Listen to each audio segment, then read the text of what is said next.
कहाँ गया तुम्हारा वो दावा, कहाँ गए तुम्हारे हवन, कहाँ गए तुम्हारे यज्ञ, कहाँ गए वो 33 करोड़ देवी देवता जिनको तुम खुश करने के लिए यज्ञ हवन कर रहे थे, वो कहाँ सूरत पीकर लेट गए, सो गए, भूल गए कि कोई मैच भी चल रहा था, उसे जिताना है। तो ये इस तरह की चीजें जब इनके सामने अब आ रही हैं तो इनके पास जो है आज सवाल के जवाब नहीं बन रहे हैं और ये सारे छुप कर बैठे हैं। अब अगर मुंह में से आवाज निकल रही तो कह रहे हैं भाई साहब किस्मत भी बड़ी चीज होती है, अभी किस्मत पर डाल रहे हैं। किस्मत ही जब बड़ी चीज होती है और खेल का अच्छा प्रदर्शन ही अच्छी चीज होती है तो फिर इनको ये ड्रामा करने की जरूरत क्या थी, देश के लोगों को इतना गुमराह करने की जरूरत क्या थी, खेल को धर्म युद्ध बताने की जरूरत क्या थी।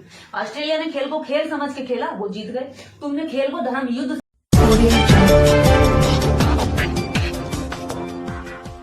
खेल पाया तो इसका जो हार का जो जिम्मेदार है ये हवन यज्ञ भी है, ये ज्योतिष भी है और ये मीडिया के गोदी एंकर एंकरानी भी है।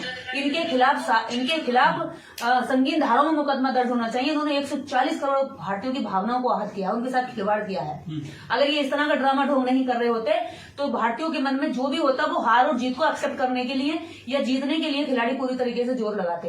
पर इनको एक आड़ चाहिए होती है।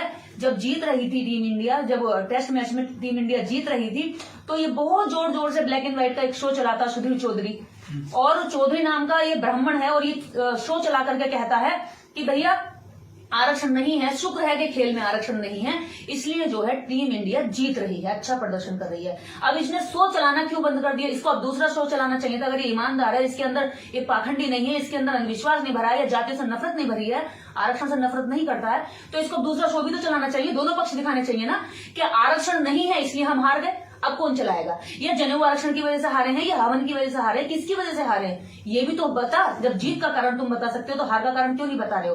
अब इसका शो कहाँ चला गया? कहाँ जाकर ये कहीं जाकर छुप गए, डूब के मर गए? इनको ढूंढ के लाया जाए। पूरे देश में गमगीन माहौल है, युवा परेशान है, बच्चे रो रहे हैं कि भारत जो है ट्रॉफी नहीं जीत पाया है टूर्नामेंट में।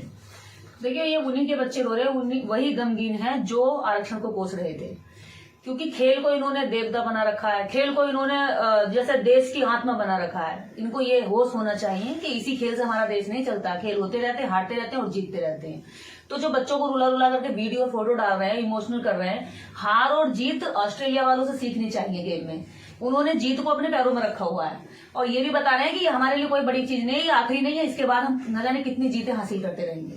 तो लेकिन बड़े बड़े इन्होंने हवन किए थे, घी फूका था, क्या हुआ उनकी मेहनत का? कोई बात नहीं। इन्होंने स्टेडियम में खूब हल्ला किया, कोशिश करी कि जो खिलाड़ी हैं, जो दूसरा पक्ष खिलाड़ियों का हनुमान चालीसा गा करके उनको परेशान करें या उनको डिसअट्रैक्ट करें, अपने खेल से मिसगाइड करने की कोशिश करें।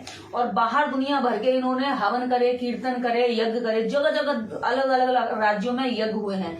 और उन्होंने दावा करा, बहुत सारे ज्योतिष बैठे, बड़े बड़े पंडित बैठ करके, एक ऐसा पंडित जो ये भी कह रहा था कि मैं दावा करता हूं तीनों ग्रह और नक्षत्र जो है टीम इंडिया के मजबूत चल रहे हैं और टीम इंडिया ही ओलंपिक्स में क्रिकेट में विश्व कप जीतेगी। लेकिन जब हार गई तो ये सारे के सारे चूहे के बिल में घुस गए। सब पता ही नहीं कहाँ चला, लग रहा है ऐसे कि चुल्लू पर पानी में डूब कर कहीं मर गए दिखे जाकर, क्योंकि उस समय तो खूब उछल कूद कर रहे थे। ये जो प्रजाति है ये कोशिश ये करती है कि जो भी काम होने वाला उसका क्रेडिट खा जाए, इन्हें श्रेय लेने की बहुत बड़ी सनक है। और उसी सनक के बीच में कई बार ऐसी गलतियां करते हैं और इन्होंने मुंह की खाली। आज पूरा देश इनसे सवाल कर रहा है कि कहाँ गया तुम्हारा वो दावा, कहाँ गए तुम्हारे हवन, कहाँ गए तुम्हारे यज्ञ, कहाँ गए वो 33 करोड़ देवी देवता जिनको तुम खुश करने के लिए यज्ञ हवन कर रहे थे, वो कहाँ सूरत पीकर लेट गए, सो गए, भूल गए कि कोई मैच भी चल रहा था, उसे जिताना है।